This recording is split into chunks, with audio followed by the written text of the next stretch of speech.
Depuis le 22 juin, 75% des 750 collégiens que peut accueillir le collège des Rives du Léman à Évian-les-Bains sont retournés en classe. Dès l'entrée dans l'établissement, un protocole sanitaire allégé mais strict les oblige à se laver les mains et à porter un masque. Un masque qu'ils ne quitteront pas avant leur entrée en classe. Une classe qui devient alors leur lieu de vie, un lieu de vie où la distance d'1 mètre entre chacun d'entre eux doit être impérativement respectée. Et une seule règle organise la vie à l'intérieur du collège, les brassages d'élèves des différentes classes ne sont pas admis. Ce qui a changé, c'est qu'on ne peut plus se déplacer dans la cour librement comme on pouvait le faire avant. Au self, c'est pareil, on ne pouvait plus aller à la table qu'on voulait, c'est pas pareil. Et on ne peut plus trop s'approcher, se prêter les affaires, donc c'est un peu plus pénible. Et le masque, c'est compliqué de garder le masque toute la journée. Symboliquement, c'était important qu'on reprenne le chemin de l'école. Pour les élèves, c'est important que les personnels puissent également mettre en place ce nouveau dispositif, le vivre, le faire fonctionner.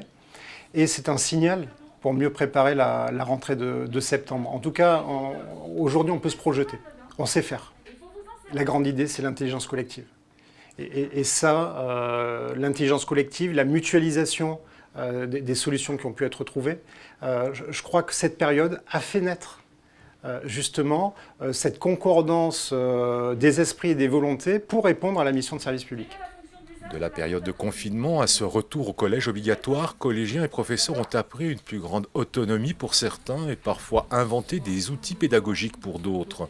Des outils interactifs qu'ils n'hésiteront pas à réutiliser dès la rentrée de septembre.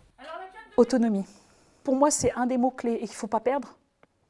Il ne faut pas le perdre et il va falloir le transmettre dès l'année prochaine aux nouveaux élèves qui vont arriver en 6e pour justement mettre en place très rapidement cette autonomie. Donc forcément, très très vite, il faudra mettre en place les outils qu'on a utilisés pendant le confinement et qui font que sont des outils qui finalement ne peuvent continuer à servir et qu'il faudra absolument pérenniser. Les parents ont compris qu'on avait répondu à une situation inédite sur une période qui était pas prévisible et pour laquelle on n'avait pas de procédure. Et je crois que c'est ça qui a marqué les esprits et on est toujours là. On est toujours là, le collège est ouvert, les élèves sont en classe, on y est arrivé. Le lundi 22 juin, tous les collégiens étaient appelés à revenir sur les bancs de l'école après une longue fermeture imposée par le confinement, puis un fonctionnement en effectif réduit durant plusieurs semaines. Aujourd'hui, la vie quotidienne du collège est maintenant optimisée pour envisager une rentrée de septembre la plus sereine possible.